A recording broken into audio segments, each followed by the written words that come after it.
Tribute to Cincinnati's own Sweetheart of Song is coming to the stage here in the Tri-State. Broadway star Megan Hilty is joining forces with Nick Clooney to honor his sister Rosemary. It's called Rosemary Clooney's Songbook. And Nick joins us this morning, the legend. And I was just saying during the commercial break, I genuinely get nervous when I'm interviewing you. Well, that's very nice of you to say. And notice you didn't say living legend. He's still here. Look at it. He looks great. Look at this. You look great. What a shock to my family. Tell us a bit about how this show came together. I'm telling you, I am so thrilled about Megan's doing this because everybody in the family absolutely adores her. And it'll be the first time I will have been able to see her in person. I've seen her, of course, on television, and got the records and all that. But they tell me that she absolutely stops shows live, and I can't wait to hear her. Well, to match your sister's voice, she would almost have to be able to stop shows, don't you think? Nobody will ever match my sister. Yeah, there you go. There you go. I was lucky enough to see Rosemary in a July 4th show that you did with the Pops when I first moved here.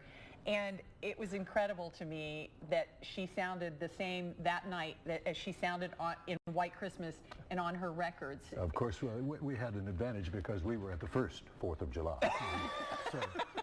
So experience helps. No, but so many singers, I mean, they lose that as they age or over time, and she didn't, did she? You're quite right, and what she added to it was the experience, as she pointed out often to me, when she was a kid singing. It was just kind of a pyrotechnic exercise because she could do it. She knew she could hit the note up there and the note down there, and that it would be right in the middle of the note, and she knew. But what she didn't know was nearly enough about what she was singing, about the poetry. So what we got later was now she understood what that story was, and she told it to us better than anybody.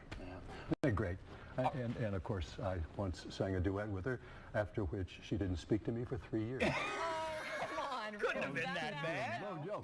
Are there recordings of that somewhere that we can get our hands on? There is one, and if you get close to it, you'll come back with no hands.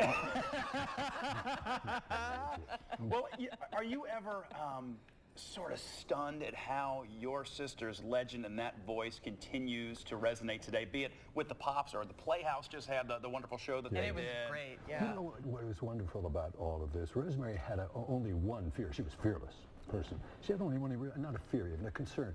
It was, she would say, some good person she knew, a great artist she knew, it would die, and then a month later or 6 months later, you would hear nothing about that person. Nobody would be saying anything, nobody would be playing the record.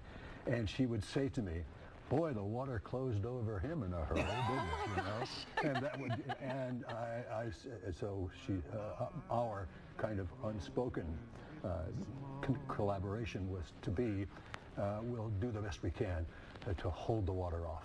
Otherwise, and that's my job. And I think do you feel like do you take some of the credit for that? No, no credit, but I'm going to be there plugging along as long as I can. And this is one of the nights for it. It's coming up. Isn't that great? It is great. We're so grateful to the Pops for doing it, and for Megan she was the one that instigated it. You know, isn't that wonderful? Yeah, she is an incredible performer. I saw her a few years ago with the Pops. Just incredible. So go see it. They said standing O. I mean, and not only that, it was for the whole show. People wouldn't stop standing up, you know. She's great. In my case, they do that and then leave. You know, that's no, they don't. We love you, Nick. We love having you here. It is an honor to speak with you. It really, really is. Well, it's and your relatives, of course, preceded me in radio in Maysville, Kentucky. Yeah, it was great. Tex McDonald, Texas the great WFTN. Yes, sir. Yes, sir. You guys well? Thanks, Everything? Nick. You know, when I was here the first time, it was Channel 11. That's how old. That's how old. That's inflation. It hits everything. Yes, please tell Nina and Ada and George we said hello. We'll do exactly that. Thank you. All right, we'll be right back.